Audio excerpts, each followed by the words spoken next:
sound of your heart. We tend to fall together, fall in love, and still in the end we'll fall apart. So there's hope is that we stay close, but it's the life that we chose. It takes time to get it right, sleepless days and nights. We just need a little more, just a little time for you and I. So stay a bit longer, just a little time for you and I, until it's over, just a little time.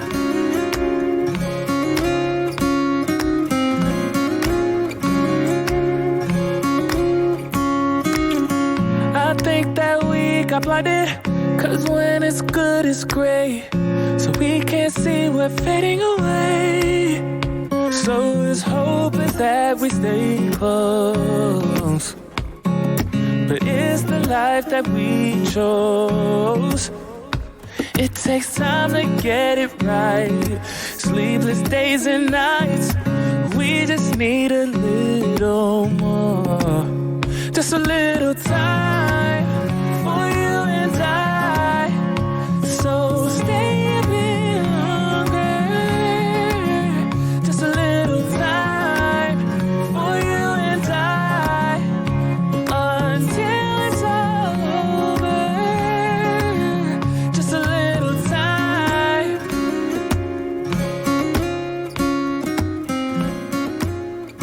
Welcome back to Amelia's Performance Podcast. Today I am joined by Fiona Martin. Fiona Martin is a member for Reid as part of the Liberal Party here in Australia.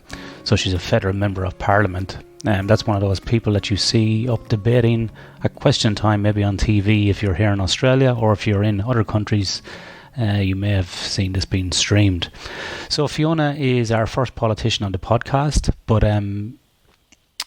she has a very interesting background. So prior to entering Parliament, Fiona worked as a psychologist, academic researcher and a small businesswoman. Fiona has a Ph.D. also. Like many people who live in Reid, Fiona attended school locally, firstly at Santa Sabina College and then Rosebank College, before graduating from the University of Sydney and undertaking specialised training at the University of North Carolina School of Medicine. In 2006, Fiona founded her own psychology practice. In the following year, she completed her Ph.D, which focused on improving the social functioning of young people with Autism Spectrum Disorder. Fiona has previously worked as an expert consultant and ambassador for a variety of organisations, including Only About Children, SafeWork New South Wales, Little Blue Dinosaur and Life Education. Fiona became the first female member for Reid in 2019. She continues her work to support small businesses, health, education and the most vulnerable members of our community. So this was an episode I recorded earlier on this week with Fiona, and it was quite enjoyable. We discuss basically these things around health promotion and science, and being the first female member for Reid, we also discuss some of the tips and tricks for managing a family and managing such a high pressure job as well. So really interesting conversation with Fiona. Made me think about a few things as well, which is quite interesting. Always like that when I get challenged. So I hope you enjoyed the episode. But before we go into the episode, if you want to find out more about us, go to meliusconsulting.com.au to find out about the people that we have in the business, solutions that we offer. All the podcast episodes are there, so we're nearly approaching 90 episodes now. A number of blogs there as well, and you can follow us at Melius Perform on Instagram, at Sleep for Perform on Instagram, and on Twitter at Melius Perform. And we have a Melius Consulting page on LinkedIn as well. And if you have 2 or 3 minutes spare, really would appreciate if you went to your podcast app and left us a review as well. Also starting to get some questions emailed in, which is nice. So if you have any questions or any guests you'd like, we could see if we can get those on or address some of those specific questions. Anyway, on with the episode.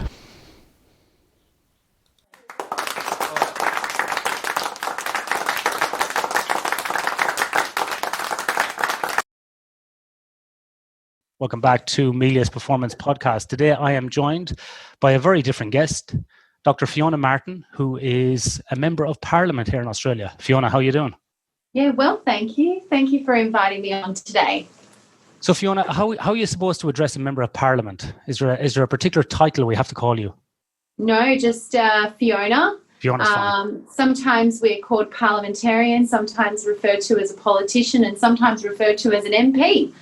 And then what happens when you hear on TV the Honourable? What's the Honourable mean? Oh, the Honourable is really for the ministers. It's for the ministers. Okay.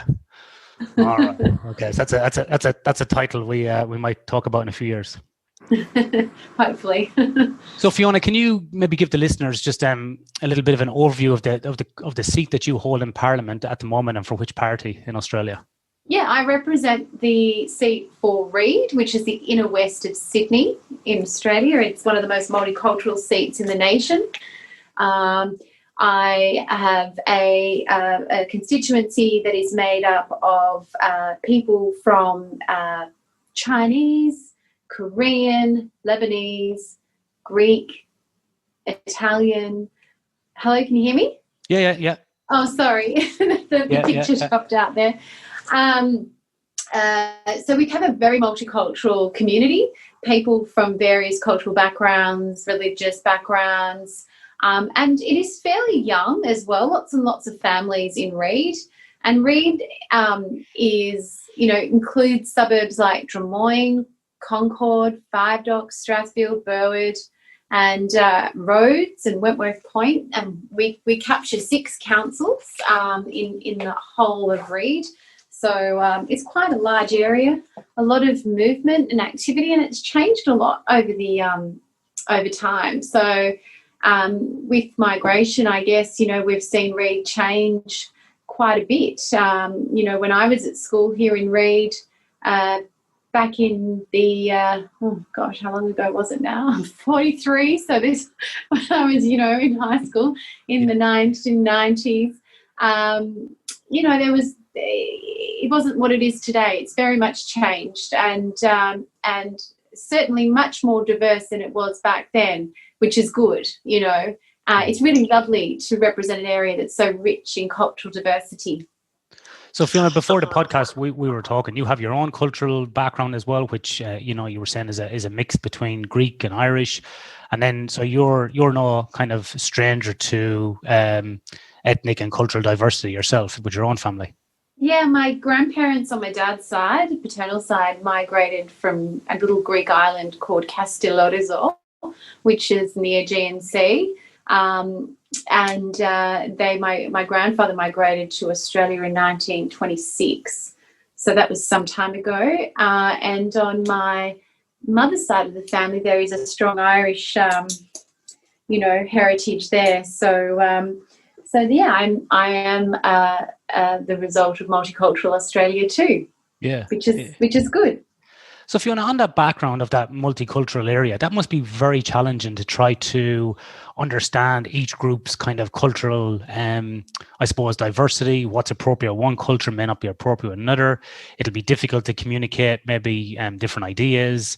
It's hard, or it might be difficulty in ascertaining what the needs are of all those different people. What's some of your kind of tips or strategies you have about engaging with such diversity? Well, I think it's important to understand that Reid is heterogeneous. It's not homogenous in the sense that there's a lot of culture in Reid, and it's about appreciating that culture. And also it's a lot about, what multiculturalism is, which is really celebrating, the languages, the customs, the food and, special events, I guess, in the calendar for the various cultural groups that represent and make up Reid. And engaging with the community groups is really about reaching out and listening very carefully. Listening is an important skill, I think, as a Member of Parliament, and understanding what the issues are. And each community group have unique individual needs, and some of the needs, you need to reach out to people. You need to listen to what their concerns are, and you do that by, in various ways. And of course, we do a community survey, but it's also about attending events and talking to various cultural leaders within each community as well. Yeah. So Fiona, your background before entering politics probably made you, or probably supported you in this aspect of communication, because you've got a background in psychology and you got your PhD in psychology as well, and ran a practice looking at psychology. I believe your PhD was looking at was autism, was it? Was that? Yeah. So I'm a registered psychologist and worked as a registered psychologist for almost 20 years and owned my own private practice for about 13 years. I'm an educational and developmental psychologist. That's the area of endorsement that I have, which is a specialisation within the field of psychology. It means you work with people across the lifespan, but you particularly work with people that have difficulties with development, behavioural, learning.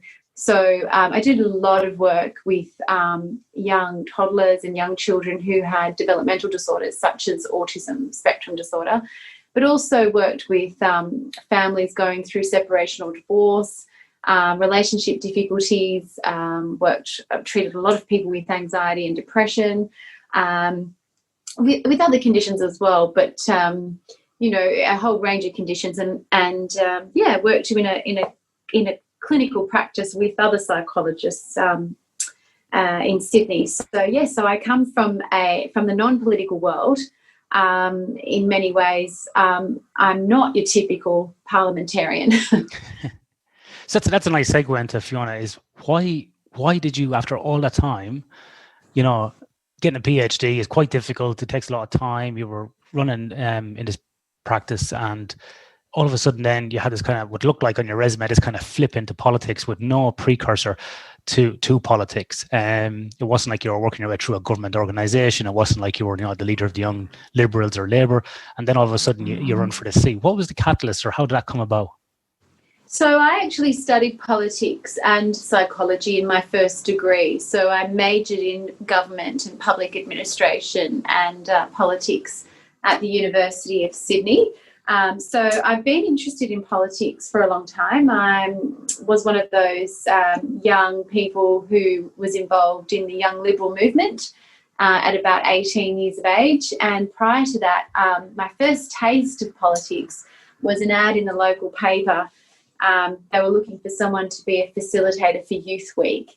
And I think my mother noticed the ad in the paper and said, "Oh, Fiona, you should apply for that. You'd be good at that." And I said, "Oh, all right." So I did. And at 16, I put my hand up to be the Youth Week ambassador or whatever, facilitator, sorry, for the area. And I had to interview all these young people and ask, what they wanted for the community, how many skateboard ranks they wanted, and, how did they want the park to be designed. Yeah. And whatever else. Anyway, I really enjoyed the experience. I had to write a report, and then there was some events that happened afterwards with it. So I enjoyed the experience. I enjoyed participating in the democratic process at that local, government level as a young person. So I kind of looked at avenues of getting more involved in politics, and then I came across, I think, at that young age of 17 or 18, I came across the Young Liberal movement, and I joined the Young Liberal movement fairly early on. So I was involved in politics at a young age, but never saw politics as being a career choice. It was more of a hobby for me when I was younger. So it wasn't something that I saw myself necessarily doing as a job. But later on in life, I felt that it was important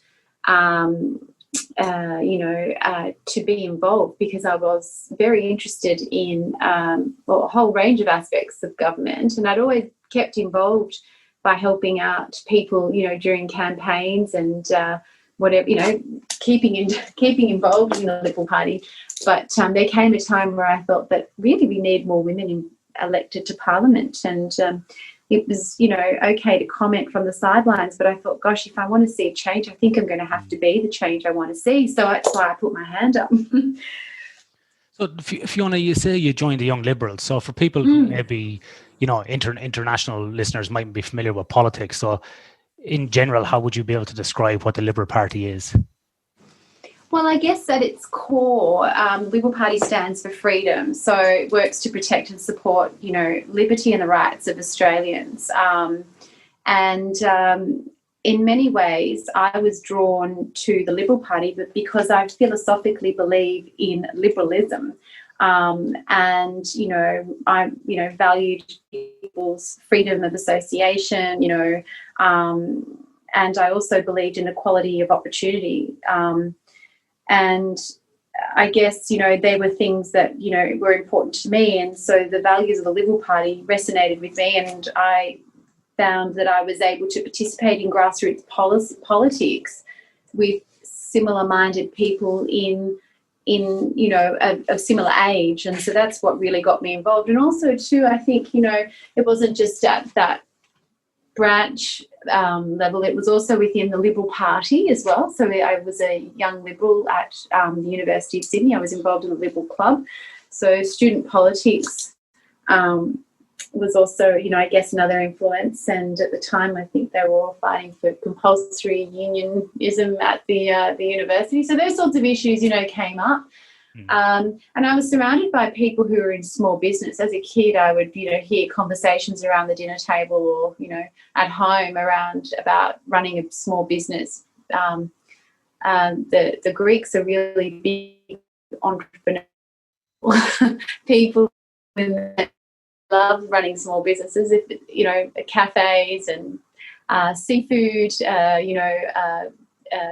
fruit and vegetables. I mean, I don't know, it must be in our blood, I don't know.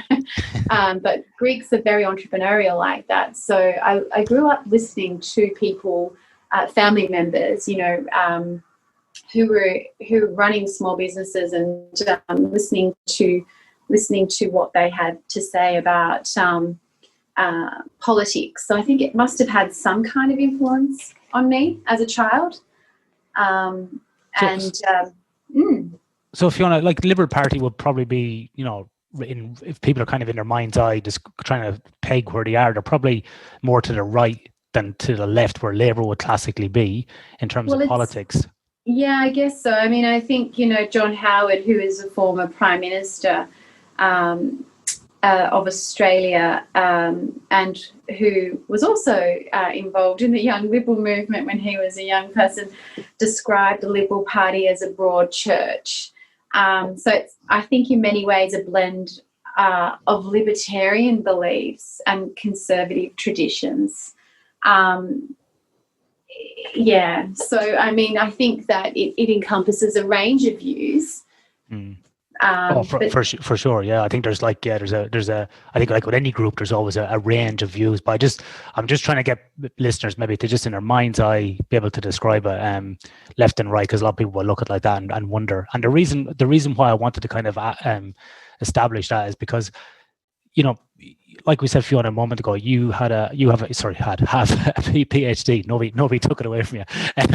You have a PhD in psychology, and you're saying about being in the academic circles and being quite vocal around young liberals here and quite active. A lot of people would associate like academic types or PhD types with very left-leaning socialist, nearly communist type. So you kind of maybe would be different than most people. Is that representative of all people around academia and research, or were you kind of on the fringe, or is there more liberal people? Or is there more of an even split than we actually know?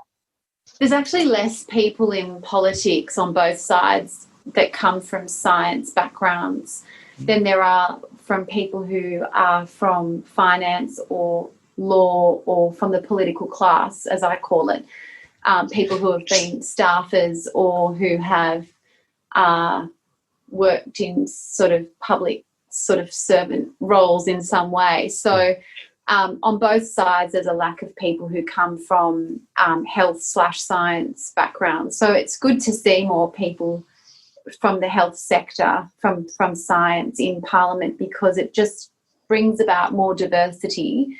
And also, as a clinician, I advocated for evidence-based medicine and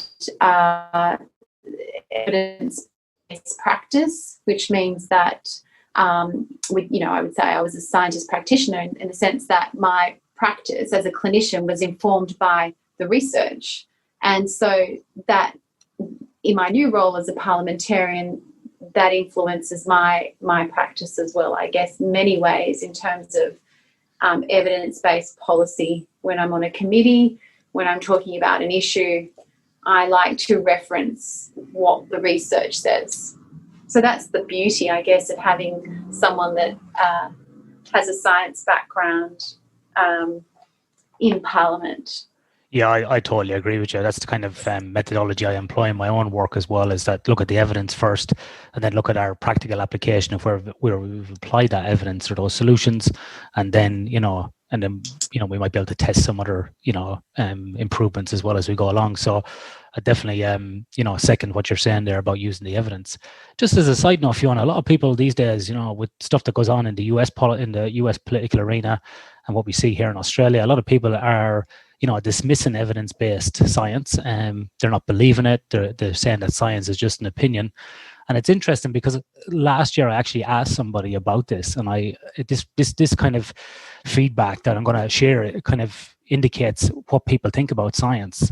I was in a forum with a company, and one guy actually said to me, he goes, "Well, science is just an opinion." And I asked him to explain a little bit further, but he couldn't really explain it or articulate it well. But it got down to it anyway after a little while. He actually thought that, if you and I, Fiona, wanted to write a paper, let's say, on sleep in autism, so we were crossing two boundaries like that. We were crossing a boundary with two different fields, and we were trying to come up with new research. He actually thought that we would just sit down and write a paper, that we would write the methods, the results, and the discussion. It would take us like a day or two, and then just publish that paper. He had no appreciation for the scientific method, funding, ethics, the process that goes through, the debate you have within a research team with a paper, the different versions, the peer review process. It was all completely foreign to this person. They actually just thought that it was an opinion-based thing that was written and it was just published, and that was it. And they thought that was the same for climate, health, the whole lot. This is how science was done. Do you think that here in Australia or even around the world that we need to maybe, fundamentally look at how we educate people in the scientific method and evidence-based methods to help promote this kind of critical thinking around this area?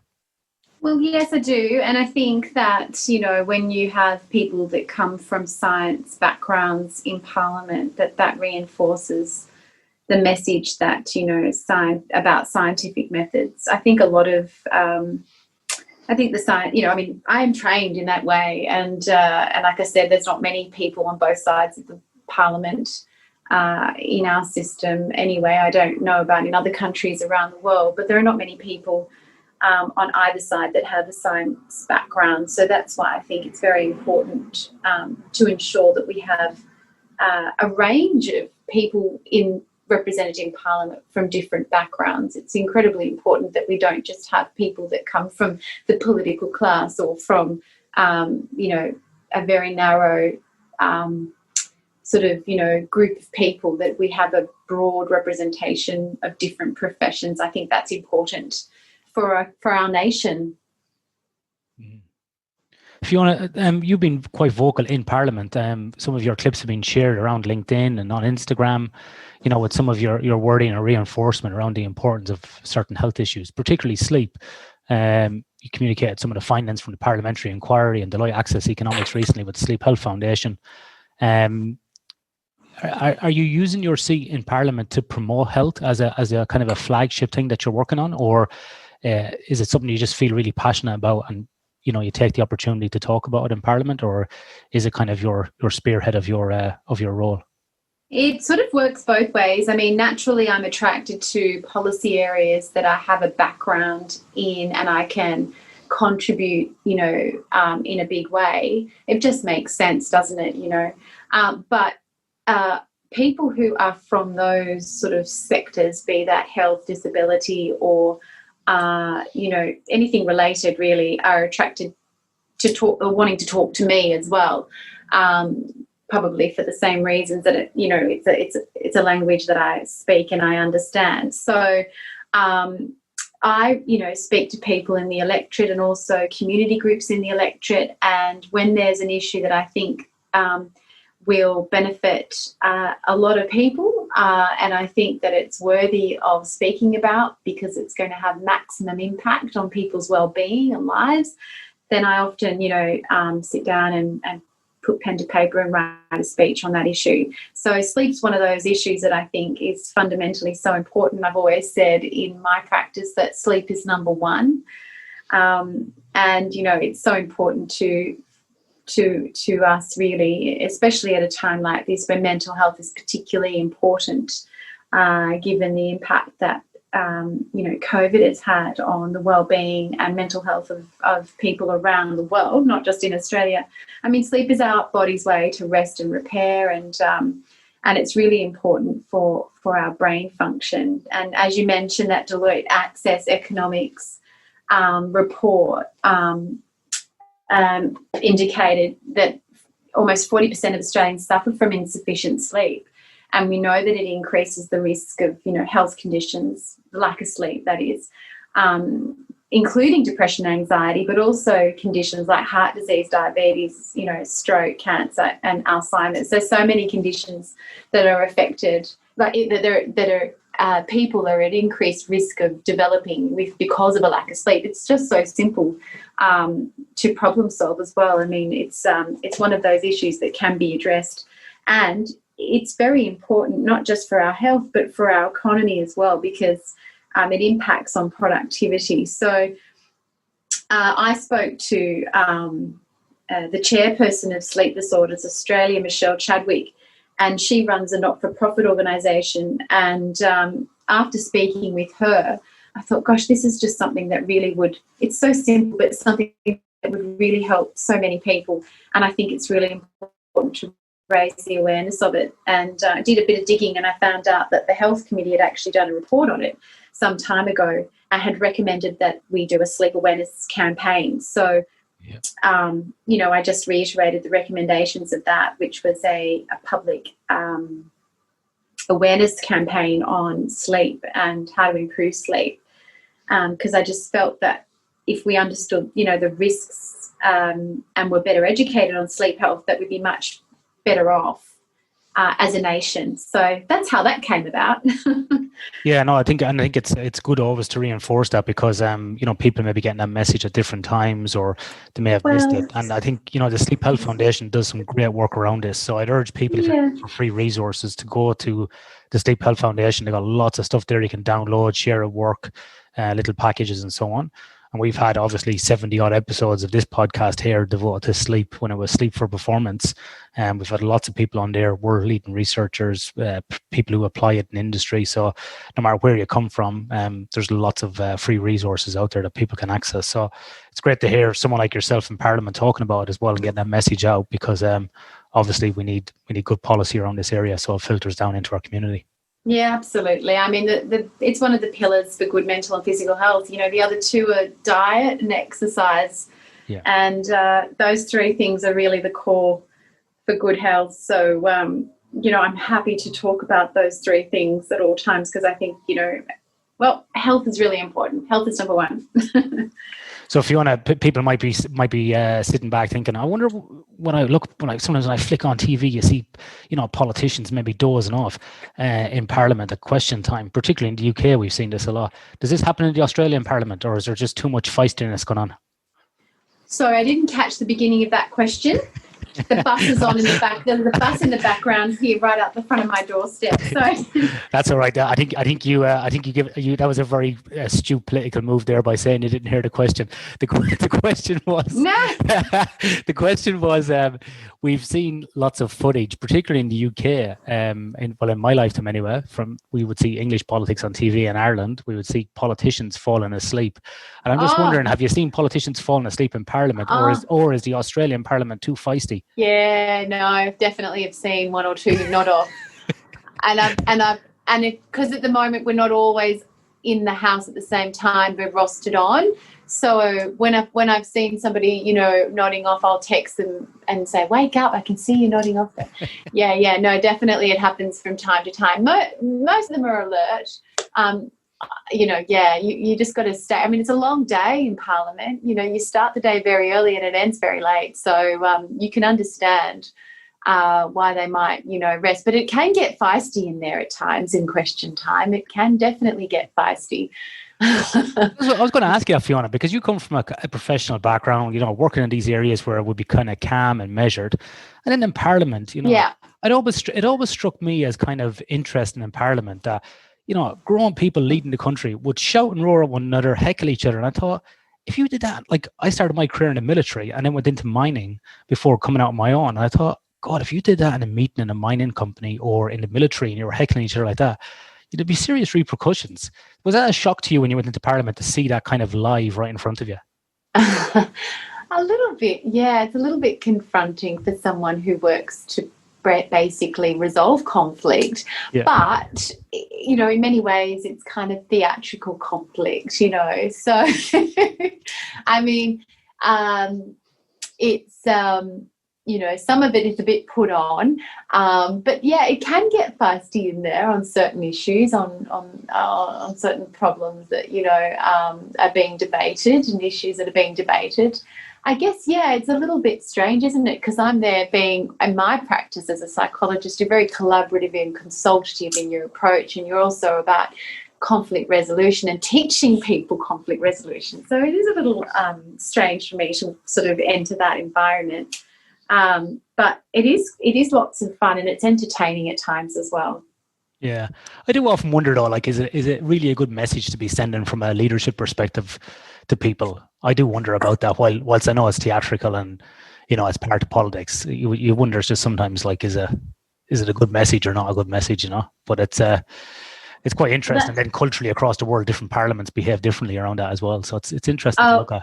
Absolutely. I think in all the Westminster sort of systems, you see that going on. But it's debating, and I think people love to kind of, you know, razzle dazzle, you know, with their debating skills at times, and having a bit of, you know, what's the word? I don't know, being charismatic or, you know, showing what you got kind of thing in that space can be a bit of fun. So, you know, there are people that really enjoy watching it. Yeah. We've been watching the Killing season, the ABC documentary, the 3-parter about Kevin Rudd and Julia Gillard, and got some snippets. And I was getting really into it watching it. I was like glued to it.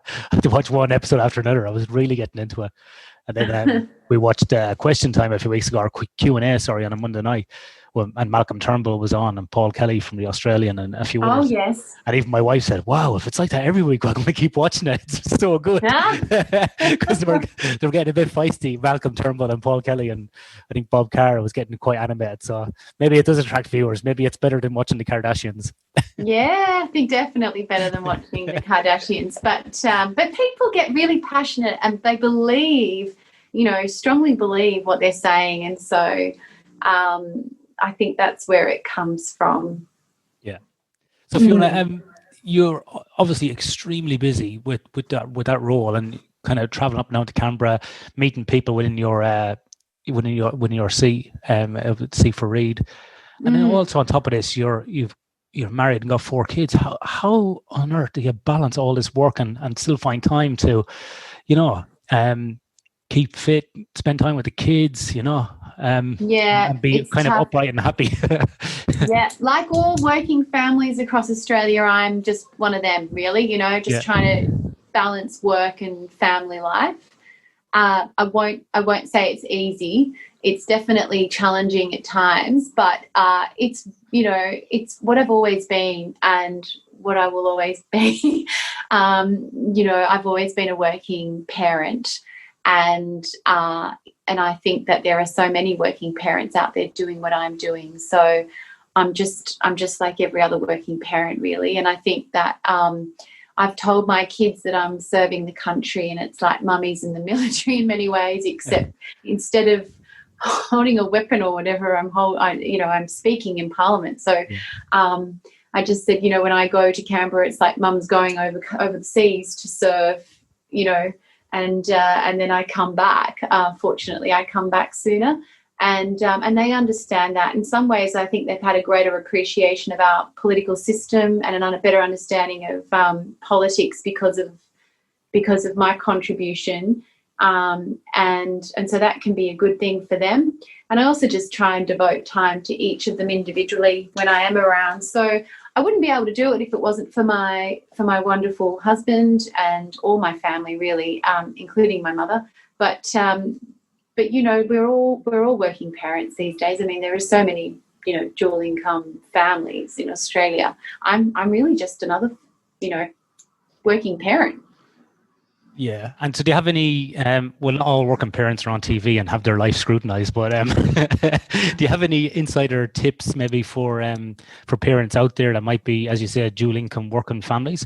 Do you have any tips on planning, making time? Do you have any secrets you've developed over time to I just create some think you need space? to utilize all the help that you can get. You need to appreciate the help that you do get, and it's it's a village that helps raise children. I think that's a very important thing to understand when you're a working parent, is that you need to utilize whatever support you've got available to you, and you need to be pragmatic about it all. But I do think that I get asked this question way more than some of the fathers in the parliament. Yeah, that is interesting. Yeah, that is actually, yeah. I think I think, I don't know, for me personally, I don't know. I feel like, I suppose I admire, I think, and it probably should be both ways. I think you're dead right. So it's probably my own failing there. But I when I see females in leadership positions over the years, getting to like being CEOs, managing directors, and like yourself in Parliament, I just think it's unbelievable. Like, it's so good to see people to be able to balance all of those things and to be able to make it work. I just think it's great, So where we've had that traditional, like I was brought up with traditional family of, dad goes to work, mom stays at home. As we got older, mom did some work, but it was traditionally that kind of, I don't know how you categorize it. Mom stays at home, and to see it change and to see it be successful, I just find it very interesting how people balance it. Yeah, well, my mother worked, and she always did. So perhaps that influenced me. I, didn't have that kind of traditional early years. So I had mum always working. So I think that may have shaped, me. But also I think that, we're educated, and I just don't see, with someone with a PhD, I don't understand why you'd want to not work. So, and to contribute. And also, it's an honour to serve your country. And it's very important for women to be represented in all levels of decision making. I think because women bring issues that are slightly different to the table, and maybe they fight for certain issues that are more important, that affect women more. So, and tend to be a little more consultative and collaborative in their approaches. But yeah, I think that it's difficult, work-family balance is an issue for all working families across the nation. I think that, it's good for Australia to have real people as their elected representatives, people that really do balance that work-life balance too, because that reflects, people and the lives that people are living. I mean, who could be more in touch with working families than someone that is that is a working family? So it's good because I'm able to relate to people, and I think that I understand the struggles that many families experience. No, I totally agree. Yeah. So Fiona, before we let you go, so thanks very much for your time today. Where is your political career going? Are we talking to a future PM of the country? Oh, that's very kind. Who knows where the journey will go? I think it's an honour to serve your country, and I'm certainly honoured and privileged to be holding this position. I think my job is to represent the people of Reid as best I can, and the people of Reid will decide, where I go ultimately. But I mean, well, let's see where it goes. And finally, watch this space. Watch this space. I will. I'm putting an asterisk here. Fiona Martin, 23rd November 2020. You heard it first. So Fiona, actually, the final thing I wanted to ask actually was, what would you say? What would you say to people out there listening who, maybe going, oh, I'm not really into politics? How can people get involved in politics, and why should they get involved in politics? Why is it important to be kind of informed or engaged these days in politics? Yeah, well, politics is everywhere. I mean, whether it's your workplace or your profession, or your children's school or preschool, or your council. I mean, everybody's involved in politics in some way, whether they're aware of it or not. But political parties are really where grassroots politics goes on, and joining a political party is a great thing. I don't think that it's something that you should be embarrassed about at all, or in many ways it's just hard trying to find the time to participate, but it's certainly worthwhile because you get to share your ideas and your, those ideas, just a simple idea, can turn into something that changes our country and shapes our country. So I don't ever underestimate the power of, someone's contribution at that grassroots level, because those ideas can be filtered up through an organisation like, say, the Young Liberal Movement or, a political party, and can actually make it to into the parliament. So it's a very important thing, I think, to participate in politics. It's so important to be involved in the democratic process, because every voice should be heard and everyone has something to say and everyone's contribution matters. So democracy is wonderful, and I see in many ways my role is to protect democracy, because that's what this country is about, and I strongly believe that the democratic process is incredibly important to our nation's future, and I think that people should participate. I mean, I encourage everyone to participate in politics. So it's been such a wonderful thing for me and for many people that have served this country, and who knows where it'll go. Excellent. Well, Fiona, thank you very much for your time today. Really appreciate it, and we wish you all the best in the future, no matter where your political or work career takes you. Thanks very much, and it was really lovely speaking with you. Thanks.